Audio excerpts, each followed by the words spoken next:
From the Missouri School of Journalism, welcome to Global Journalist. I'm Jason McClure. The recent history of the Democratic Republic of Congo is a violent one. During the 1990s and early 2000s, a horrific civil war that eventually involved 8 other African nations and numerous militia groups killed as many as 5 million people. Now, for the past 16 years, the country has been ruled by President Joseph Kabila, who took power days after his own father, former President Laurent Kabila, was assassinated. Under Congo's constitution, the younger Kabila was supposed to leave office when his most recent term expired in December. But instead, his government has repeatedly postponed elections and remained in control despite opposition protests. But the election delay has spurred rising violence by militia groups and government security forces across a country the size of Western Europe. Kabila's government has also intensified a crackdown on opposition leaders, journalists, and rights groups. On this edition of Global Journalist, we're going to hear more about the crisis in sub-Saharan Africa's largest nation from 3 people who have been following events there closely. But first, we're going to meet a radio journalist originally from eastern Congo named Chouchou Namegabe. During the war, she became well known in the country for highlighting the use of mass rape and sexual violence as a military tactic by armed groups on different sides of the war. She's also the co-founder of the South Kivu Women's Media Association, a women's rights group that uses media to advocate against sexual violence in Congo. She joins us now from New York, and I do want to advise our audience that her reporting could contain some descriptions of sexual violence that may be disturbing for some listeners. Chouchou, welcome. Thank you. Well, Chouchou, I understand that in much of Congo, radio is the most important way that people get their news, and that when you were growing up, you didn't hear women's voices on the radio. It wasn't even all that easy for women to sit down and listen to the news on the radio. Tell us just a bit about that. Yeah, thank you. You know, in our culture, women were not allowed to speak in public. It was not easy to them to express their feeling or their ideas in public. That's why we couldn't find in the former time women in the media. And after I joined the media, the radio stations, we started with my colleagues to work on that. And we started to sensitize the women in rural areas to get involved in radio programs, to get involved, and they were meeting in listeners' clubs to listen to radio programs, discuss about what they heard, and to adopt a behavior. And that's how women started to get involved in radio programs. But it wasn't really easy because women were not allowed to speak in public in our culture. And you were a radio journalist, as you mentioned, during major wars in the Congo in the late 1990s. You were particularly disturbed by the use of mass rape and sexual violence as a weapon in the war by armed groups. Tell us just a bit about your reaction to that and what you did. Yeah, we were really. It was during the period where the country went through a critical, repeated war, and as a journalist, we heard that rape was used as a weapon of war, as a static to really to destroy women. And as women journalists in our editing room, we thought we could do something to end that. And I remember with my colleague, we started to think about our organization. We founded AFEM. And our work was to promote women's rights by using media. That's how we started doing reports, by giving our microphone to women, because we thought our power was the use of microphone. And that's how we gave our microphone to women to record their story and broadcast it, and to let people know what was going on, what happened to women. And at the first time, really, it was a shock, a big shock in the community. They thought that it was the problem of sex. We were talking widely, openly about sex in radio. We said, no, it's not a problem of sex. It's a big problem of a community, and you have to act. And we had really many reactions. And so the reactions then were very passionate and sort of heated in a negative way to some of these testimonies of women who had been raped. And I understand that over the years, you've interviewed hundreds of women in Eastern Congo who have told their stories, which I imagine are very difficult stories to hear. Are there one or two in particular that have really stayed with you? Yes, they were very, very hard to hear. You can imagine two women. Women were found in a group. They were hidden. And the group of rebels, FDLR, who are rebels from Rwanda, they found that women and they raped them and put fuel. After the rape, they put fuel in their vagina and put it fire. It wasn't to kill them, not to kill them, because after that they extinguished the fire to let the women suffer with the wound, and it was really hard. I found another woman who were raped, and she was brought in the forest with her 5 kids, and each day passed, they killed her kid, and they forced her to eat the flesh of her kid.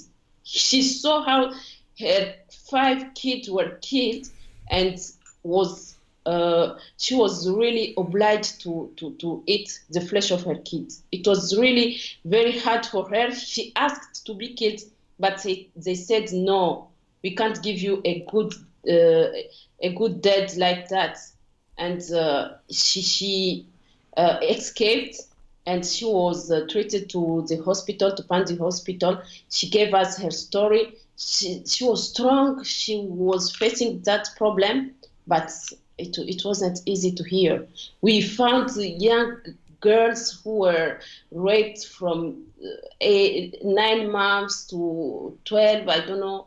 I found one girl of 12 who was raped by 7 militias, 7 rebels, FDLR from Rwanda, and after the rape, they introduced branches and stones in her vagina. And when she arrived to the hospital, she lost her uterus. And I remember when I met her, I was pregnant. And she asked me, am I one day become a woman? I didn't understand what for her was to become a woman. It was really hard for me to hear. These are extremely difficult stories to hear, but I wanted to ask you, since sort of the big war in the Congo ended more than a dozen years ago, do you see that the situation has gotten better there in this regard? Because there still have been periodic outbreaks of violence in Eastern DRC. We can't say that the situation is getting better. Yes, this country says it's in peace. There is no more war.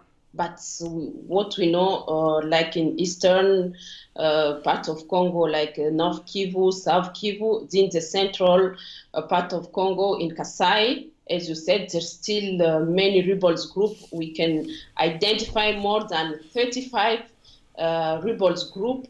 The groups that are still destroying the security of people. And situation is really not getting better, because now with the postponed of the elections, the government now is no more caring about the security, the peace of people. Now it's only political matters, and the social is really, really getting worse in Congo. Well, Chouchou Namegabe, thank you so much for taking the time to join us. Thank you very much. A reminder that you're listening to Global Journalist. On today's program, we're talking about rising violence amid a political crisis in the Democratic Republic of Congo. Now, this matters because in the 1990s and early 2000s, Congo was the scene of the world's deadliest war since the 1940s. Now, to hear more about what's happening there right now and what might be done to staunch the violence, we're going to bring in 3 people who have been tracking recent events there closely. Joining us from Nairobi, Kenya, is Richard Moncrieff. He's the project director Director for Central Africa at the think tank International Crisis Group. In Washington, D.C., we're joined by Jenai Cox. She's the Africa Senior Program Manager for the rights group Freedom House. And in New York is Severine Auteserre. She's a political science professor at Columbia University's Barnard College and is author of the books The Trouble with the Congo and Peaceland. Welcome to all of you. Jenai Cox, if I could start with you. You've called what's happening in Congo right now with the postponement of elections a constitutional crisis. Just remind us about when the elections were supposed to take place and how we got to where we are today. Sure. Thanks, Jason. Yes, as you mentioned, we're in a constitutional crisis in the DRC. Elections were supposed to be held. Kabila's term ended December 31st.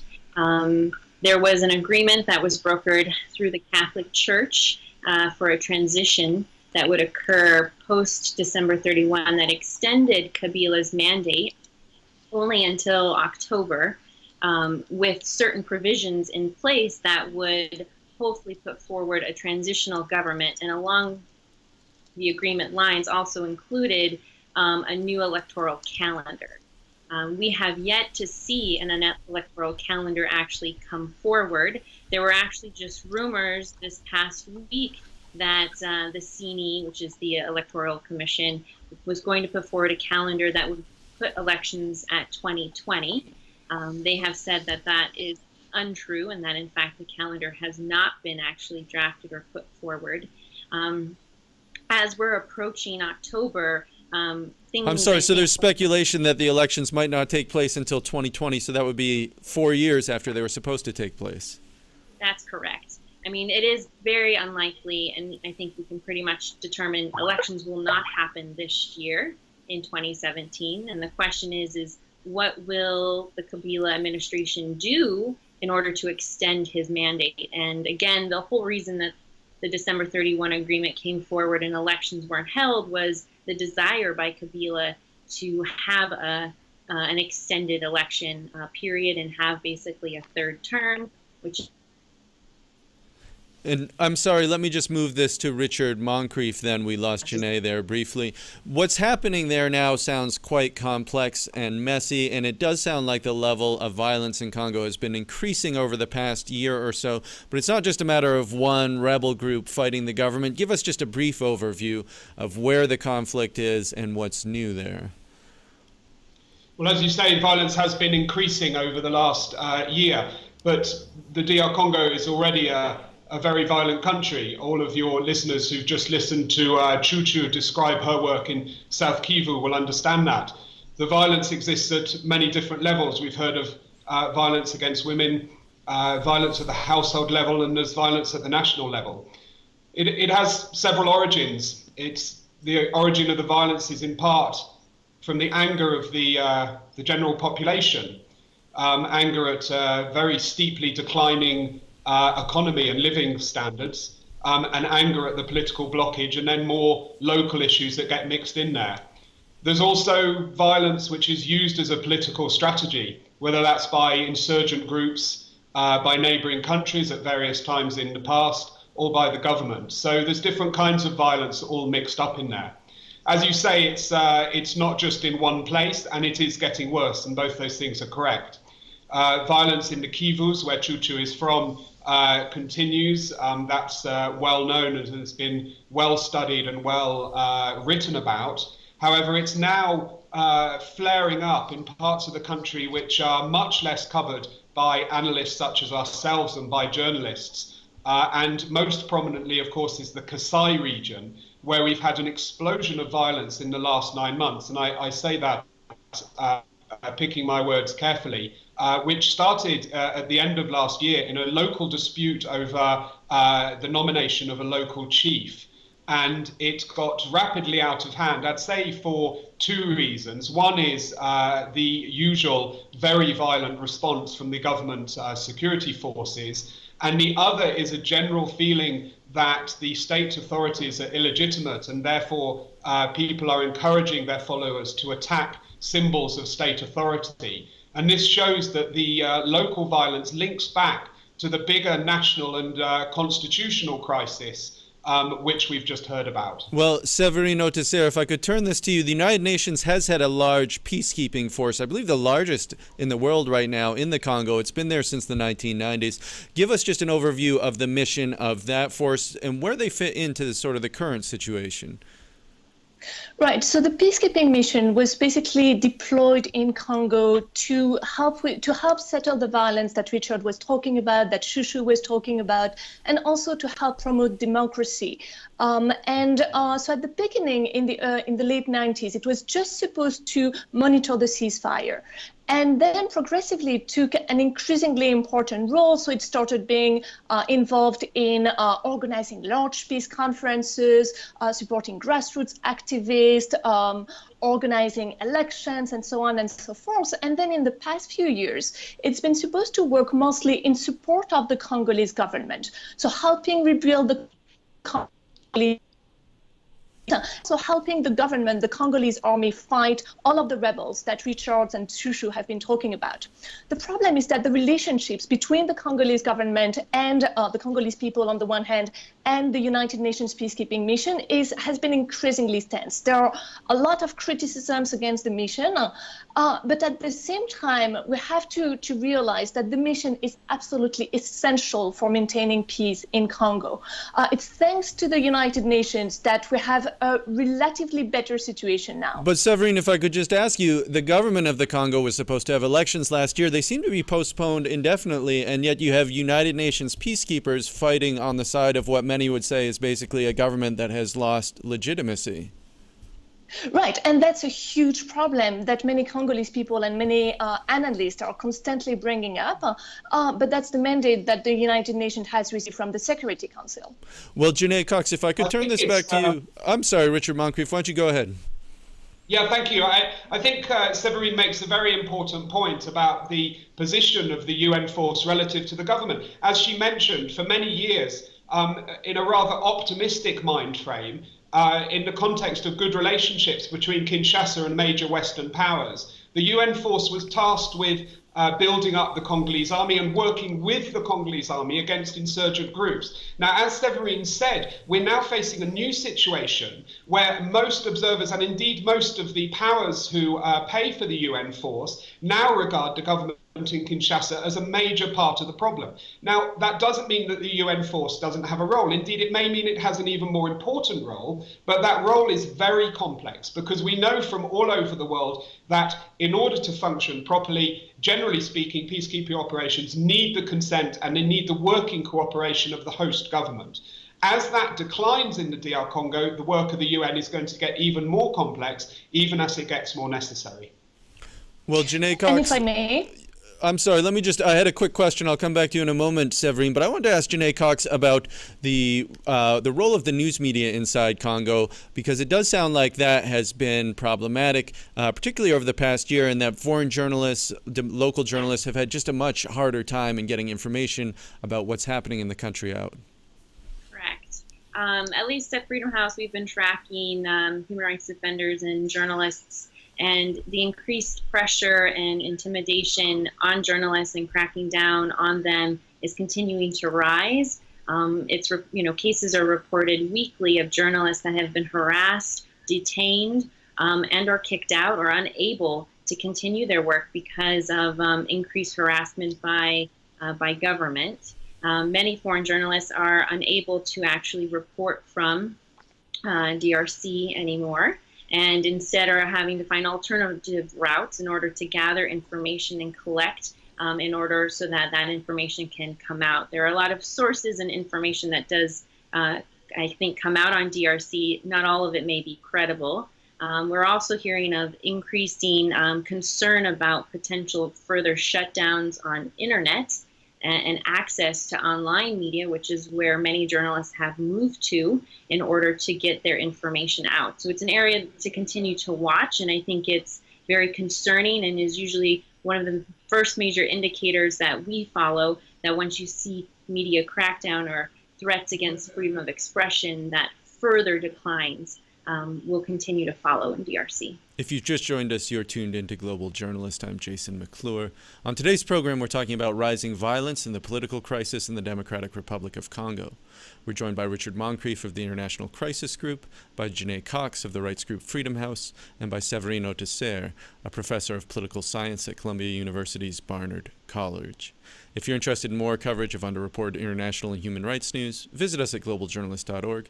You can also connect with us on Facebook and Twitter, or subscribe to the videocast of this program on YouTube. Severine Auteserre, I wanted to come back to you again about this problematic mission of the United Nations peacekeeping force in the Congo, where they do seem to be fighting at times side by side with a government that has no legitimacy, essentially. And this is something the Trump administration has pushed back on at the United Nations about the peacekeeping budget and about the role of the UN in the Congo. Tell us just a little bit about that. Right. So there has been a lot of pushback against the United Nations missions, not only because it's on the side of the government, but also a lot of people are saying, well, it's been there for 20 years and nothing happens. There is still a lot of violence. There is still no democracy and so on and so forth. And so there has been a lot of attempts at the United Nations to cut back the budget of the peacekeeping mission and to cut back the number of peacekeepers deployed on the ground. But what's really important is that even if the United Nations face a lot of criticism in Congo, whenever you're on the ground, whenever you're in a village in the eastern Congo, and the United Nations peacekeepers arrive and they say, well, we're so sorry, we have to close down the base. We have to close down our base because we don't have enough peacekeepers, because we don't have the budget, etc., etc.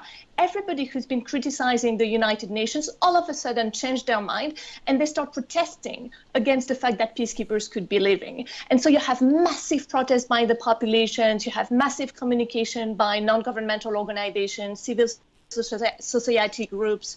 And to me, it really shows that, yes, the United Nations peacekeepers could do better, but they are still absolutely essential, because right now they're the only ones who protect the population against abuses by the Congolese army and by all of the armed groups that Chouchou and Richard were talking about. And Richard Moncrieff, if I could turn this to you, what do you see that President Kabila's motivations are for postponing these elections? What are his interests? I know that Bloomberg News and some other outlets have reported extensively on political corruption and his family's extensive business interests in the country. I think it speaks for itself. He wants to stay in power. We would be naive to think anything else. Various people were rather naive to think that he was intending to leave. We've seen this in other very authoritarian and corrupt states. So my guess is that he's going to leave, and that the issue about the electoral timetable has something of the game about it. I don't see how an election can be held under the current dispensation, because the regime simply won't let it happen. Could I just come back, having said that, to the question of media freedom, because Jenai laid out some of the issues, but I think we need to be very clear here. We're really facing an absolute crisis of media coverage in DR Congo. Local journalists are being harassed. We saw at the end of July there were a series of protests in major cities and arrests of local journalists. Then on the international level, the two best international journalists working on the Congo have been expelled this year. The other experts who are not journalists but are nevertheless doing analysis on what's happening have seen their visas refused. And then, of course, we have the tragic case of the two investigators of the UN panel of experts who were killed earlier this year. So we are really facing a crisis of information at a time when violence is flaring up around the country. Just as a quick example, in the Tanganyika province in the far east of the country, there are many reports coming out of very serious intercommunal violence with political implications and the involvement of politicians, and it is very, very difficult to get any information about that situation, and that's just one example. And this is a real growing problem. And Jenai Cox, if I could ask you about the status of Congo's opposition here, what do we know about them? How significant a force are they? How unified are they in attempting to sort of protest these continual delays in elections? Sure. Well, I mean, we're keeping an eye on both the civil society coalition as well as opposition, and I think I think the opposition in particular comes with a lot of criticism, and I think there are, concerns that one, they're not, since the death of Etienne Tshisekedi, the opposition really hasn't been able to. Sorry, he was an opposition leader who died earlier this year. I think he was in his 80s. Is that correct? That's correct. That's correct. And he helped broker the agreement from December 31. And I think since his unfortunate death, the opposition isn't seen nearly as strong as it once was in terms of its process and ability to maybe influence or move forward certain dynamics in order to see elections happen. But I would agree with Richard. I think Kabila never really intended to leave, and I think was looking for all avenues to attempt to stay in power. And I think right now the opposition is not nearly as strong as it could be, and I think it comes with interesting background as well, and is pretty divided and some would argue ineffective in terms of its leadership. And in fact that, the civil society coalition has been much stronger. And in fact, the opposition has tried to work with them in order to increase their ability to mobilize citizens to come out and react to the calendar and the current situation and the current kind of crisis that is happening in DRC. And Severine Auteserre, if you look at the trend lines for democracy in this part of the world compared with where we were sort of a decade, 2 decades ago, it seems like things are going in the wrong direction in Rwanda and Burundi and a number of other countries. There have been sort of efforts to extend the limits of presidents who are, the term limits of presidents who have been in power, to create environments where they can sort of stay on and stay on and stay on and stay on. What's the big picture here? Why is this happening? Right. So yes, we've seen in many countries around the Democratic Republic of Congo the same kind of attempts by president in place to stay in place and to stay much longer than what they were constitutionally authorized to do, as Jenai was saying before. But the big picture is, at least for the Congo, is to think about the trajectory of the country in the past 20 years. And so you can think of the kind of stories that you heard from Chouchou and from Jenai and from Richard of the late 90s, of the early 2000s, where the country was completely divided, where there were constant fighting everywhere between government and rebels, the kind of rapes and sexual violence that Chouchou was talking about. And then you compare to the situation now, and now at least some of the provinces are in peace. At least now the country has been reunified. We have had free and fair elections in 2006 and to a certain extent in 2011. So rather than believing in the Afro-pessimism and just saying, oh, everything is going to, it's going from bad to worse, and the Congo is never going to get democracy and never going to get peace, I think we have to acknowledge that there has been progress that have been made.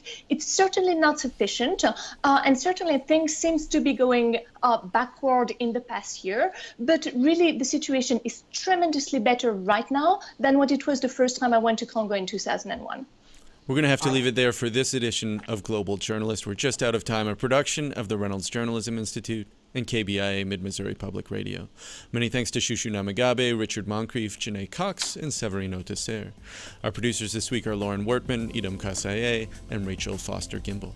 Travis McMillan is director, and this week we bid farewell to audio engineer Pat Akers, a man who has worn many hats at Global Journalist, a lover of classical music and very clean jokes. He's retiring after 3 decades at KBIA. So for all of us at Global Journalist, I'm Jason McClure. Thanks to Pat, and thanks to you for tuning in.